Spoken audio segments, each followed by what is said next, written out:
আহলে রাসূল শেরে আলীর ফুল ঘুমিয়ে গেছে জমিনে শহীদ করিল দুশমনে আহলে রাসূল শেরে আলীর ফুল ঘুমিয়ে গেছে জমিনে শহীদ করিল দুশমনে ইমাম হোসেন শহীদ হলো কারবালার ওই জমিনে শহীদ করিল দুশমনে আহলে রাসূল শেরে আলীর ফুল ঘুমিয়ে গেছে জমিনে শহীদ করিল দুশমনে ইমাম হোসেন শহীদ হলো কারবালার ওই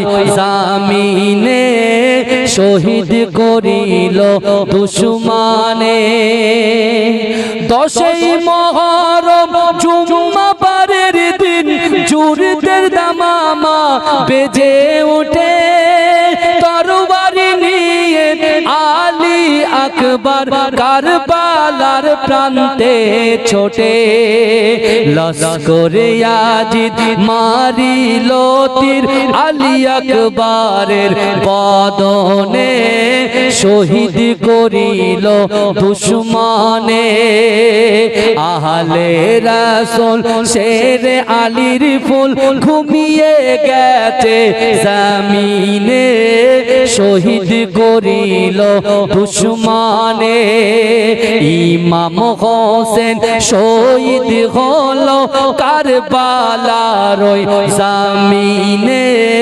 শহীদ করিল দুশমনে হোসেনের কোলে শিশু আজগার পানির তরে কাঁদিতে রয় পানির বদলে এজিদ সেনা তীর মারিল আজগারের সিনায় আজগারের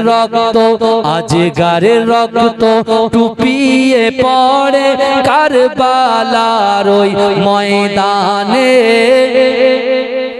আহলে রাসূল শেরে আলীর ফুল ঘুমিয়ে গেছে জমিনে শহীদ করিল দুশমনে হোসেনের কোলে শিশু আজগার পানির তরে কাঁদিতে রয় পানির বদলে এজিদ সেনা তীর মারিল আজগারের সিনায় আজগারের রক্ত টুপিয়ে পড়ে আজগারের রক্ত টুপিয়ে পড়ে কারবালার ওই ময়দানে শহীদ করিল দুশমনে আহলে রাসূল শেরে আলীর ফুল ঘুমিয়ে গেছে জমিনে শহীদ করিল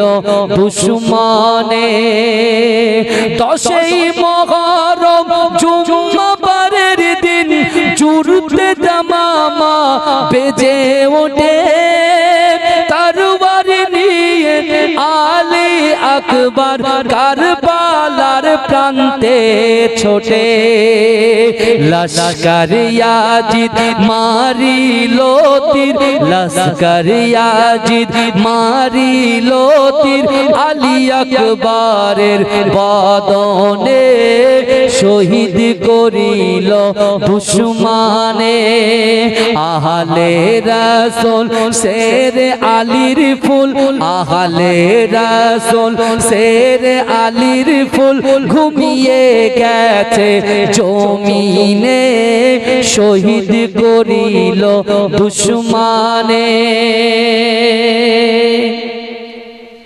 আমার ভাইরা যে আলী আসগার পানি পানি করে ছটফট করছিলেন তাই তো এই কথা বলে না পানি পানি করে ছটফট করছিল আর হযরতে রাসূলুল্লাহ প্রাণ প্রিয় ইমাম হোসেনের প্রাণপ্রিয় হযরত আব্বাস কালান্দার তিনি বলছেন, এ হুসাইন, আপনার সন্তান যে পানি পানি করে ছটফট করছে, আর ওদিকে ইয়াজিদ বাহিনী পুরো ফুরাত নদীটাকে ঘিরে রেখেছে, আমি তো সহ্য করতে পারছি না, আমি সহ্য করতে পারছি না। অর্থাৎ আমি আহলে বাইতকে এত মহব্বত করি, আজকে যদি আমি আহলে বাইতকে মহব্বত না করি, আজকে যদি হযরত আলীর বংশকে যদি মহব্বত না করি, ফাতেমার সন্তানগুলোকে মহব্বত না করি, কাল কিয়ামতের ময়দানে, কাল হাসরের মাঠে আমি রাসূলুল্লাহর সামনে মুখ দেখাতে পারবো না। আমার রাসূল যদি জিজ্ঞাসা করে যে আমি তোমাদেরকে দ্বীন দিয়েছি, আমি তোমাদের কাছে ইসলাম দিয়েছি, আমি তোমাদের কাছে আল্লাহর কোরআন পড়ে পড়ে তোমাদের বাড়িতে বাড়িতে বন্টন করে দিয়েছি, আর আজকে আমার আহলে বাইতকে নির্মমভাবে হত্যা করলো, আর তোমরা পাশে দাঁড়ালে না। এ কি বুঝলে? কথা বোঝা যাচ্ছে? এর থেকে আমরা কি বুঝি বলেন? এর থেকে আমরা বুঝি যে জীবনে সাকসেস হতে গেলে আল্লাহর রাসূলকে মহব্বত করতে হবে, আহলে বাইতকে ভালোবাসতে হবে। এই যে গজলটা আমি বললাম, এটা নতুন, একদম নতুন কালাম, বুঝতে পেরেছেন? যেখানে যায় বলে হুজুর একটু গজল বলবেন, একটু গজল বলবেন, বুঝতে পেরেছেন? এই গজলটাকে লিখিয়েছি আজকে প্রথম, আজকে দুপুরবেলা, মানে 4টের সময় দিয়ে বুঝলেন, 4টের সময় দিয়েছে, গাড়িতে আস্তে আস্তে যতটুকু পেরেছি ততটুকু বলেছি, এইটুকু দিয়েছি, ব্যাস। বুঝতে পেরেছেন? যেখানে যাচ্ছি বলে হুজুর ওরে হুমি বলেন, এই বলেন, সেই বলেন, পাগল করে দেয়। বুঝতে পেরেছেন না? এটা মহব্বত, ভালোবাসা। এই ভালোবাসা সবাই পায়, এটা এই ভালোবাসা দেওয়াটা হচ্ছে আল্লাহর পক্ষ থেকে দেওয়া। কথা বলে